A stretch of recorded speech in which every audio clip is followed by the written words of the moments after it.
Estamos retornando com o programa Caminho da Universidade e a nossa entrevistada de hoje, em homenagem às mulheres, em especial às mulheres parteiras, a nossa querida professora Leni Trentin Gaspari. Professora, Então, vamos para o segundo bloco? Vamos lá. E passa Então, rápido, né? O questionamento rápido. que eu fiz, vindo da família real, Sim. o que alterou com as parteiras? Isso. Então, com a vinda da família real, vão surgir iniciativas de regulamentação da profissão de parteiras. O que era isso? Era para haver um controle sobre o trabalho das parteiras, porque isso já acontecia em Portugal. Então, vindo para cá, eles trazem essa sistemática para ser adotada aqui. Então, são criadas no Brasil, em 1832, faculdades de medicina no Rio de Janeiro, e essa faculdade tinha que oferecer, então, cursos para parteiras. E as parteiras, então, vão precisar frequentar esses cursos de formação. Então, eu levanto, assim, o questionamento, Luísio. Vamos pensar lá, 1830, a faculdade de medicina lá no Rio de Janeiro. Como nossas parteiras do interior poderiam se deslocar até essa cidade para fazer o curso. Além da dificuldade de deslocamento, dificuldade financeira, uma das exigências era saber ler e escrever. A população era analfabeta, perfeito. Não era só as parteiras, então era muito difícil, né? Depois sai uma regulamentação que a idade passou de 16 para 21 anos. E o marido tinha que autorizar, se ela fosse casada, tinha que autorizar para ela poder fazer o curso. Se ela fosse solteira, o pai tinha que autorizar. Tinham que saber, aqui dificulta mais ainda, Luísa, porque as candidatas tinham que saber ler, escrever, contar, resolver as operações, saber muito bem o português e falar francês. Nossa. Descartava a possibilidade. Será que não é somente para as parteiras de Portugal esse curso, pois professora? Né? Já estamos excluindo as brasileiras. Mas exatamente, né? O regulamento era totalmente excludente, né? Os requisitos tinham caráter de exclusão. Sim. Da onde, com aquelas dificuldades todas, teriam condições de fazer. Fora da realidade brasileira para ela. Exato. Motti, que é um historiador, a historiadora também escreve sobre isso, e ela diz assim que nesse período apenas 6 parteiras, apenas 6 fizeram o curso. Moravam por lá e provavelmente eram ela explica até que todas com sobrenome de origem italiana, então vieram da Europa também, né? Então brasileiras não tinham condições. Aí depois elas vêm para o Paraná, você quer que eu aborde aí também, né? O curso, quanto tempo era, professora? Deveria ser uns 2 anos. 2 anos. 2 anos, porque daí no Paraná são abertos com 2 anos. Então vamos ver agora um pouco, já vimos, né? Do Brasil colonial, vamos ver como é que foi a história das parteiras aqui do estado do Paraná, para nós chegarmos em Porto da Vitória. Tá certo. Vamos lá. O trabalho delas, assim, no Paraná não foi diferente dos outros lugares, encontraram as mesmas dificuldades que dos outros estados do Brasil, né? Era pobreza, dificuldade de deslocamento e tudo que a gente já comentou. A falta de eletricidade, né? Luz, lampiões, podemos imaginar elas para fazer um parto, chegar numa casa não tem nem luz elétrica, às vezes nem água encanada, não tinha nada disso. Então eram muitas as dificuldades que elas se deparavam. E tinha que ter um bom fogo também, porque a água quente, né? Exatamente, toalhas limpas Sim. E tudo mais. E nesse interim, em 1915, sai um artigo, sai uma lei estadual que estabelecia que só poderiam exercer a profissão de parteiras quem tivesse cursos, então estivesse habilitado perante uma universidade para fazer. Fica a mesma dificuldade, que no Paraná ainda não tinha, e aí como se deslocar para o centro maior para fazer esses cursos, né? Então isso era 1915, vai acontecer em 1932. Quem vai se preocupar muito com isso vai ser o Dr. Vitor do Amaral, que tem um hospital com o nome dele, maternidade, né? Um grande médico, Ruas, em Curitiba. Ele se preocupou com isso e junto com a universidade, então ele instalou a primeira turma do curso de enfermagem obstétrica. 1931 começou a funcionar logo em seguida. As exigências era prova de maioridade, certificado de curso completo da escola primária, novamente, não podia ser analfabeto, ou habilitação e estudos equivalentes, e caso essa exigência não fosse atendida, teriam que prestar um vestibular. para poder ser aluna. Dominar a língua francesa, não? Não, tiraram agora. Tiraram, então tá bom. Atestado de sanidade e idoneidade moral da parteira, uma forma de checagem do corpo e da moralidade feminina, né? Então, de ser pessoas de idoneidade, pessoas corretas, para ter essa profissão. O curso tinha duração de 2 anos e funcionou até 1951. Ele constava de aulas teóricas e práticas, ministradas por médicos e professores de medicina da universidade. E quando a aluna terminava o curso, ela recebia o certificado de enfermeira obstétrica. Nós tivemos parteiras daqui que fizeram. Ah, é? Bem legal. Porto da Vitória teve, então, uma Isso, parteira. tivemos sim. Essa escola, então, de 31 a 51, ela licenciou 105 mulheres.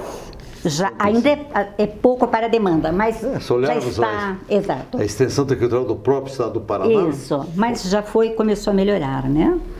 Isso também é interessante, já que estamos falando de mulheres, porque essa capacitação permitiu para as mulheres lá dos anos 30, né, que é quando começa esse curso, de elas também saírem do lar para uma profissão fora de casa, trabalhar fora de casa e junto com os médicos, né? Sim. Ou também abrir o seu próprio consultório, porque elas poderiam... Habilitava ter um consultório. um consultório. E aqui da nossa cidade, nós tivemos a senhora Anália Santana Fischer, esposa do Tornei, você deve ter conhecido. Ela morava em Curitiba e ela fez esse curso lá. E daí, em 1947, depois que ela casou, ela veio morar em União da Vitória, morou em Ponta Grossa, morou em União da Vitória e foi parteira aqui por muitos anos. E ela abriu um consultório e também trabalhava na PMI. Na maternidade. Isso. Muito bem, professora, Mais ou menos vamos por aí. para chegar aqui em Porto da Você está com Vitória. pressa? Não, eu gostaria de ficar Eu falando sei, o tempo. todo o tempo. Temos Bom, que seguinte, falar. a senhora vai retornar. Assim que você terminar essa pesquisa, trabalho bom. científico, vai assumir um compromisso junto aos nossos telespectadores. Finalizando o Volto, trabalho, sim. aí vamos falar específico de Porto da Vitória e região. E Bom, daí vou falar também sobre o homem parteiro. Ah, é? Hoje das Opa! mulheres, vou falar Olha, sobre tá o homem vendo? parteiro. Uma Muito bela linda a homenagem história das dele. mulheres. Olha Muita só linda a que história bacana. dele. O que é a pesquisa, né? Traz Você nem histórias à imagina. tona que você nem imagina realmente. Né? Que bacana, professora. Não Legal. sabia dessa. Estou curioso, Isso. estou curioso. É para deixar curioso mesmo. Então, professora, início do século XX, Porto da Vitória, os partos eram feitos por médicos ou parteiras?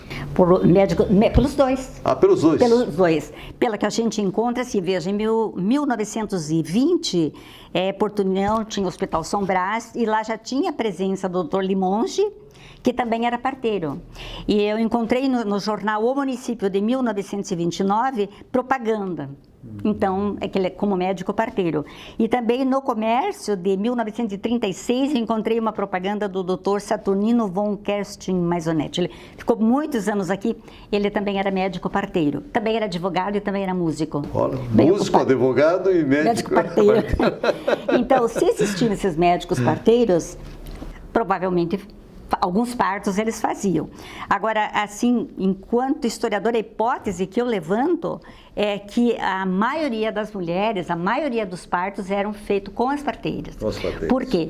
Pela mentalidade da época, né, a própria mulher ainda num momento muito tímido, muito presa ao lar, à família, pela questão da sua intimidade, né?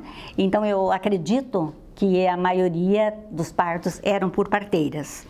Mas Muito bem. ainda Professora, posso investigar isso para ver claro, se está aí comprova, aberto. né? Aí vem a importância de você que está nos assistindo, de colaborar através do telefone com a professora. Isso. Pode mudar a pesquisa, o rumo da história. É complementar, né? Com certeza.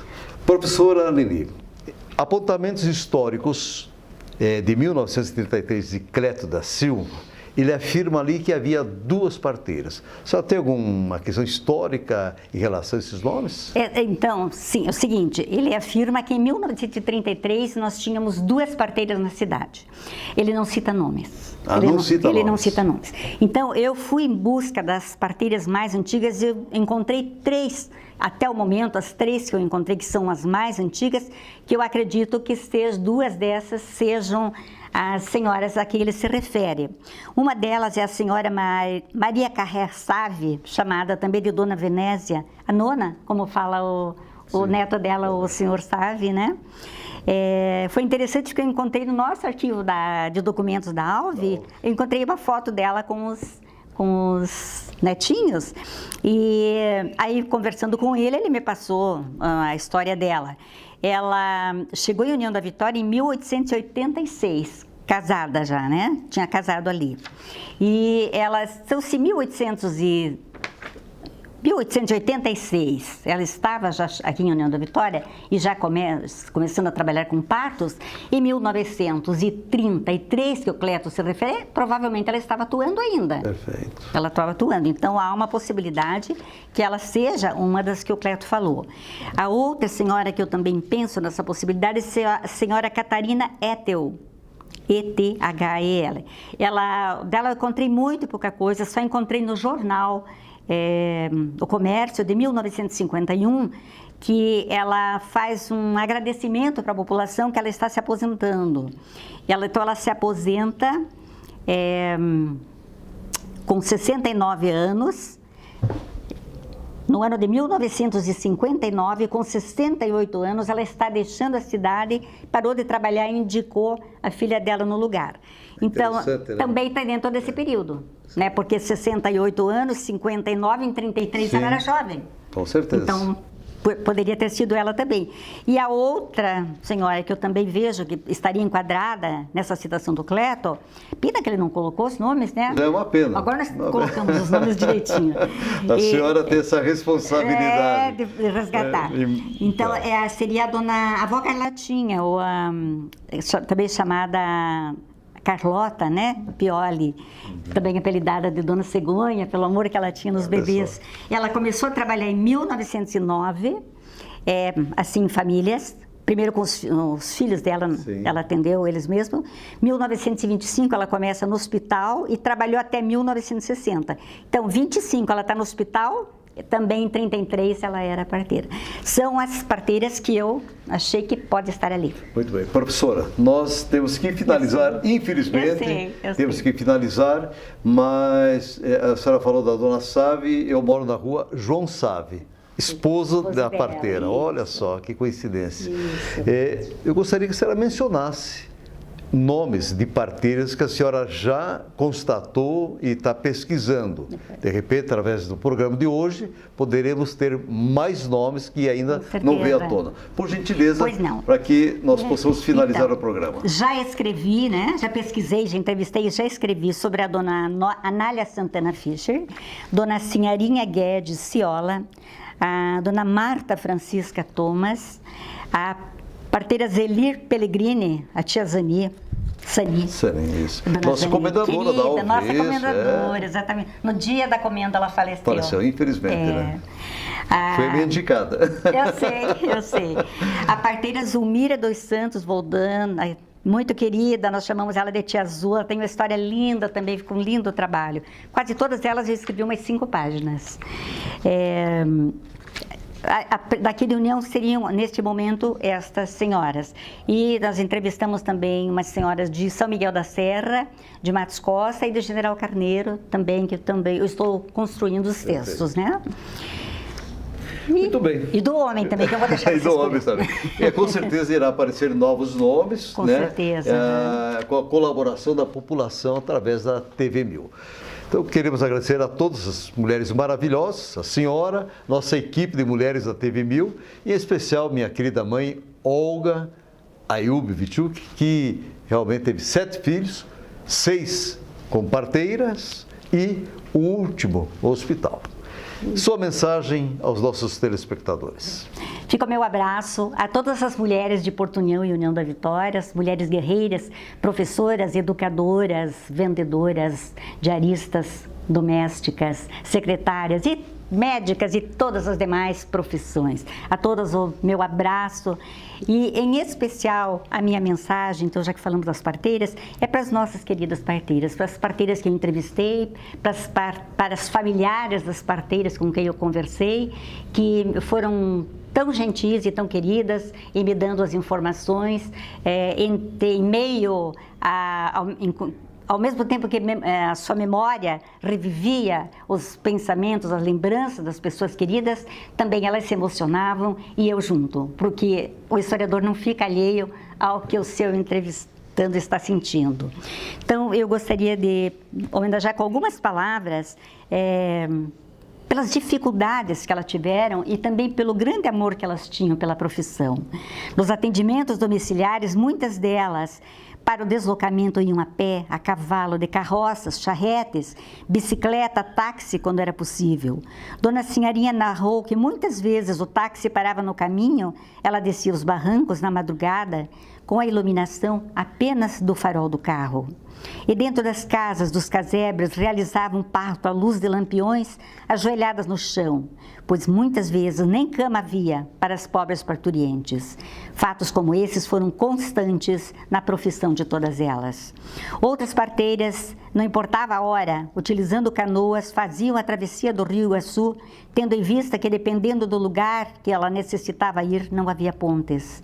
Sem cobrar pelos seus serviços, ganhavam das famílias, de menor poder aquisitivo, uma gratificação como galinha, banha, feijão, pedaço de porco e outros produtos de produção familiar, porque o dinheiro era escasso. As relações de compadrio eram fortes e elas ganharam muitos afilhados. Ao retornar às suas casas, já deixavam os bebês batizados. Quando o atendimento era no interior, elas ficavam por lá dando assistência à parturiente, que muitas vezes dependia só dela. Levavam panos, sabonetes, remédios, chás, pois sabiam que muitas famílias não tinham. Algumas traziam a parturiente para a sua casa e cuidavam dela. Nossas parteiras queridas, quanto trabalho, além dos seus afazeres familiares, que não eram poucos, com famílias numerosas, e se considerarmos que à época não existiam instrumentos que facilitassem a vida da mulher, vocês foram guerreiras, valentes e corajosas. Não tinha água encanada, as roupas eram lavadas e esfregadas à mão e engomadas e passados a ferro à brasa. Os alimentos eram produzidos em casa, como o pão, a macarronada, a lasanha, polenta, entre outros. A carne de galinha era de criação própria, eram cozidas em fogão feito com tijolos. A lenha, os pães assados no forno, tudo muito trabalho. A energia elétrica só chega à cidade em 1910, então tinha cuidados também com velas e lampiões para iluminar a casa e permitir a continuidade de algumas tarefas de mãe e mulher. À noite, como costurar, por exemplo, pois as roupas também eram confeccionadas em casa. Muitas coisas a mais eu poderia lembrar aqui para imaginarmos as dificuldades que enfrentaram no seu dia a dia na pequena vila, a exemplo de tantas outras mulheres do início do século passado. Vocês venceram e moram nas lembranças das pessoas do seu tempo, com muito carinho e gratidão. E por toda a dedicação que as mulheres de ontem receberam de vocês, nós, mulheres de hoje, agradecemos. Muito obrigada. Nós da TV 1000, toda essa equipe agradece a entrevista em homenagem às mulheres parteiras. Professora, eu que agradeço. Nós agradecemos imensamente e eu tenho colocado toda semana o seguinte, que não existe problema sem solução quando você acredita no poder da palavra mágica educação. Até a próxima semana.